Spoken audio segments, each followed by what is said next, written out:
Good evening, my dear viewers. Welcome to my YouTube channel. This is Arun Girdi here. Let us continue the next part of the problem portion of return and risk analysis in relation with portfolio management subject. So first formula is dividend yield, dy ಅಂತ ಕರಿತೀವಿ ನಾವು. So dividend yield ಅನ್ನು ಕಂಡುಹಿಡಿಯಬೇಕಾದ್ರೆ formula ಇದೆ d1 divided by p0 is equal to dt plus 1 divided by pt ಅಂತ ನಾವು ಅಲ್ಲಿ ಕರಿತೀವಿ. So this is the first formula. D1 ಅಂದ್ರೆ dividend of the first year ಅಂತ ನಾವು ಅಲ್ಲಿ ಕರಿತೀವಿ. P0 ಅಂದ್ರೆ initial price of the stock. P1 ಅಂದ್ರೆ ಏನ್ರಿ present value of stock ಅಂತ ನಾವು ಅಲ್ಲಿ ಕರಿತೀವಿ. So second formula is capital gain. So the capital gain can be calculated like this. P1 minus P1 divided by P0 is equal to PT minus 1 minus PT divided by PT ಅಂತ ಕರಿತೀವಿ. Third formula is holding period return ಅಥವಾ total return that can be calculated as dt plus P1 minus P0 divided by P0. Actually P0 ಆಗಬೇಕಿದ್ದು P1 minus P0 divided by P0 formula typing ಒಳಗೆ mistake ಆಗಿದೆ. So dt plus P1 minus P0 divided by P0. So let us discuss the problem on this. Suppose a stock has an initial price of rupees $64 per share. So one stock price $64 ಇದೆ per share ಗೆ, and it is paid a dividend of rupees 1.5 per share. So dividend is 1.5 per share during the year and had an ending price of rupees $73. Compute the percentage of total return. ಅಂದರೆ ಇಲ್ಲಿ total return ಕಂಡಿಡಿ ಅಂತ ಹೇಳ್ಯಾರ. So ಏನೇನು ಕೊಟ್ಟಾರ ಅನ್ನೋದು clear ಆಗಿ ಕೊಟ್ಟಾರ ನೋಡ್ರಿ given in the problem. So D1 ಕೊಟ್ಟಾರ dividend rupees $1.20, P0 initial price ಕೊಟ್ಟಾರ rupees 64 per dollar, ಆಮೇಲೆ 73 per dollar, that is end price. Okay, P0 is a beginning price, P1 is a end price, D1 is a dividend per share. So ಇವನು ಕೊಟ್ಟಾರ, ಇದ್ರ ಮೂಲಕ ನಾವು ಫಾರ್ಮುಲಾನ apply ಮಾಡಬೇಕು. First dividend yield ಕಂಡುಹಿಡಿಬೇಕು. Dividend yield ಕಂಡುಹಿಡಿಬೇಕಾದ್ರೆ D1 divided by P0 ಅಂತ ಇದೆ. So first formula D1 divided by P0. D1 means dividend per share rupees 1.20 divided by P0 ಅಂದರೆ initial price. So 1.20 divided by 64 means 0.0188. ಇದನ್ನು ನಾವು multiply with 100%ಗೆ ಮಾಡಬೇಕು. So multiply with 100% ಮಾಡಿದಾಗ 1.88% ಬರುತ್ತೆ. ಆಮೇಲೆ second capital gain ಕಂಡುಹಿಡಬೇಕು. ಕ್ಯಾಪಿಟಲ್ ಗೇನ್ ಕಂಡುಹಿಡಬೇಕಾದ್ರೆ P1 minus P0 divided by P0. So this is P0. So mistake ಆಗಿದೆ, ಅದು P1 minus P0 divided by P0 ಮಾಡಬೇಕು. P1 ಅಂದರೆ end price, that is 73. 64 means P1, P0 means beginning price 64 divided by P0 means beginning price. So end price minus beginning price divided by beginning price. So 73 minus 64 divided by 64. So 9 divided by 64, the answer is 0.1407 multiplied with 100, 14.07 capital gain ಬಂತು. Last total return ಕಂಡುಹಿಡಬೇಕು. So total return ಕಂಡುಹಿಡಬೇಕಾದ್ರೆ formula ಇದೆ dt plus P1 minus P0 divided by P0. So what is our dt? Dividend per share 1.20 plus end price of stock P1 73 minus beginning price of a stock 64 divided by beginning price of a stock 64. So ಇದನ್ನು ನಾವು simplify ಮಾಡ್ಕೋಬೇಕು. 1.20 plus 9 divided by 60, 10.20 divided by 64, that is the answer 0.1595 multiplied with 100, 15.95. ಅಥವಾ ಇದನ್ನು ಇನ್ನೊಂದು ರೀತಿ ಕಂಡುಹಿಡಬಹುದು. Total return is equal to dividend yield plus capital gain. So dividend yield is 1.88 plus capital gain is 14.07. So total 15.95. So ಇದನ್ನು ಸಪ್ರೇಟಾಗಿ ನೋಡಿ, dividend plus P1 minus P0 divided by P0 ಮುಖಾಂತರ ಕಂಡುಹಿಡಬೇಕು. This is a very important point. Dividend plus end price minus beginning price divided by beginning price. I'll repeat once again, very important formula. Dividend, no ನೆನಪಿಟ್ಕೊಂಡ್ಬಿಡ್ರಿ, dividend plus end price minus beginning price divided by beginning price. This is very important. Okay, dividend plus P1 minus P0 divided by P0. Okay, this is the problem. Okay, next problem, next formula ನೋಡೋಣ. Holding period return ಬಗ್ಗೆ ಇದೆ. ಅದು holding period return ಅಂದರೆ 1 + R1 into 1 + R2 into 1 + R3 up two into 1 + RT - 1 ಅಂತ ಇದೆ. So ಎಲ್ಲಿ ತನಕ ಅಂದರೆ 1 - RT - 1 ತನಕ ಮಾಡಬೇಕು. So example of holding period return ಮೇಲೆ ಐತಿದ್ದು problem. A stock had a return of 14.38%. So ಒಂದು ಸ್ಟಾಕ್ದು ರಿಟರ್ನ್ ಎಷ್ಟಿದೆ ರೀ? 14.38% ಇದೆ. ಮತ್ತು ಸೆಕೆಂಡ್ ಒನ್ ಎಷ್ಟಿದೆ? 8.43% ಇದೆ. ಆಮೇಲೆ 11.97% ಇದೆ. 25.83 and -9.17 from last 5 years. So 5 ವರ್ಷದ ರಿಟರ್ನ್ ಕೊಟ್ಟಾರ. What was the holding period return of a stock ಅಂತ ಕೇಳ್ಯಾರ.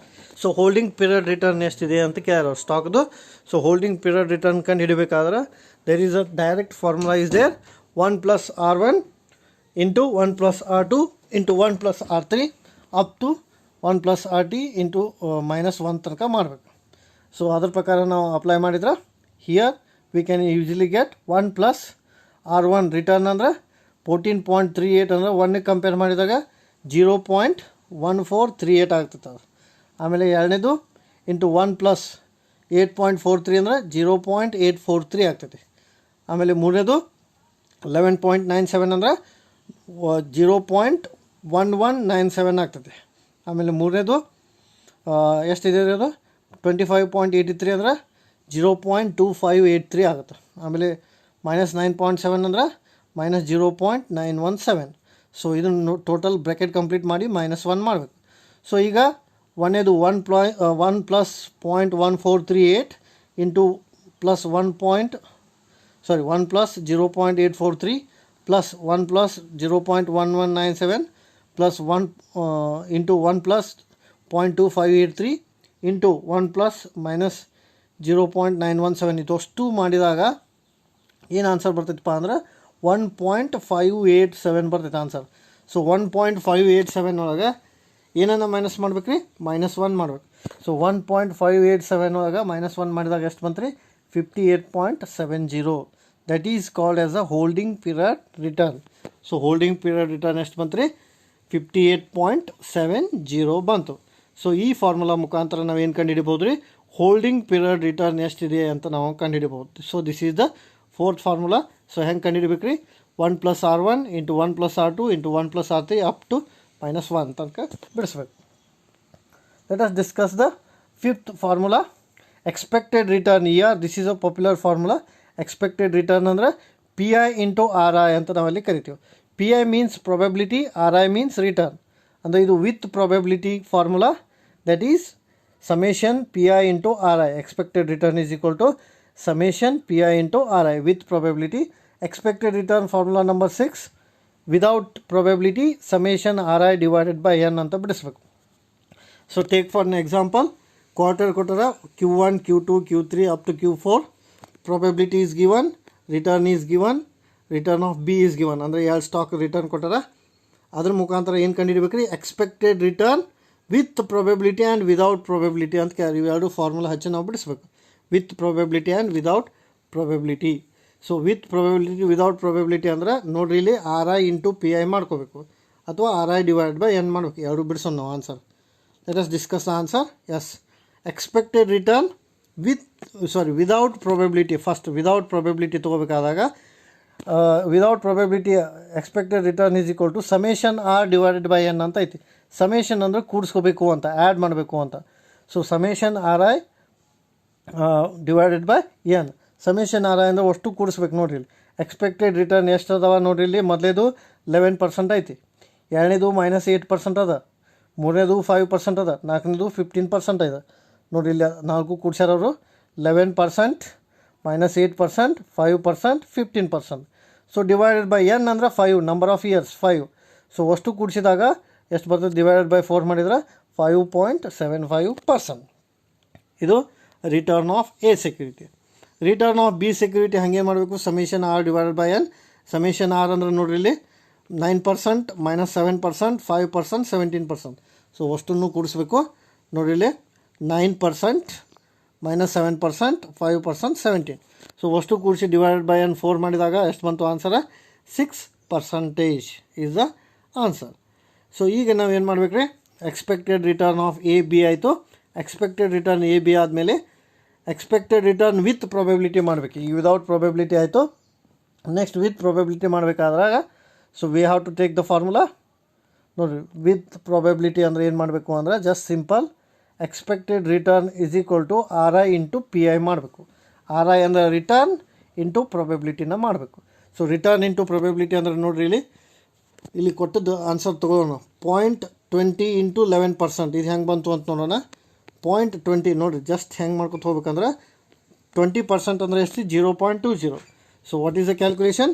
0.20 ಇಂಟು 0.11, 0.25 ಇಂಟು -8%, 0.30 ಇಂಟು 5%, 0.25 ಇಂಟು 15%. ನೋಡಿ ಹಂಗೆ ಐತದ. ಸೊ ಅದ್ರ ಪ್ರಕಾರ ನಾವು ಮಾಡಬೇಕು. ನೋಡಿರಿ ಇಲ್ಲಿ ಎಸ್ 0.20 into 11%, 0.25 into 8%, plus 0.30 into 5%, plus 0.25 into 15%. So over 0.0545. Last multiplied with 100 ಮಾಡಿದಾಗ ಪರ್ಸಂಟೇಜ್ ತೋರಿಸ್ಬೇಕು. So that is the answer 5.45. ಇದು return of a security. Move on to the second. Return of B security is equal to R I into P I, probability into rate of return. So ಅದನ್ನು ಹೆಂಗೆ ತೊಗೋಬೇಕಂದ್ರೆ 0.20 is your probability into 0.9, 0.25 into 0.07, 0.30 into 0.5, 0.25 into 0.17. So total ಮಾಡಿದಾಗ 0.0580 multiplied with 100 ಮಾಡಬೇಕು. So 5.80. ನೋಡಿ ಹೆಂಗೆ ತೊಗೊಂಡೋದನ್ನ just simple calculation. ನೋಡಿ 9% into 0.20 ಅಂದಂಗೆ. Okay, ಆಮೇಲೆ -7% ಇಂಟು 0.25, 5% ಇಂಟು 0.30, 17% ಇಂಟು 0.25. ಸೊ ಈ ರೀತಿ ಮಲ್ಟಿಪ್ಲೈ ಮಾಡಿರೋದನ್ನ ನೋಡ್ರಿ ಇಲ್ಲಿ ಸೇಮ್ 20%, 9%. ಸೊ ಆ ರೀತಿ ಮಾಡಿದಾಗ 5.80 ಬಂತು. So this is the formula with probability and without probability. So this is about the expected return and risk problem portion. Remaining problem we'll discuss in next class.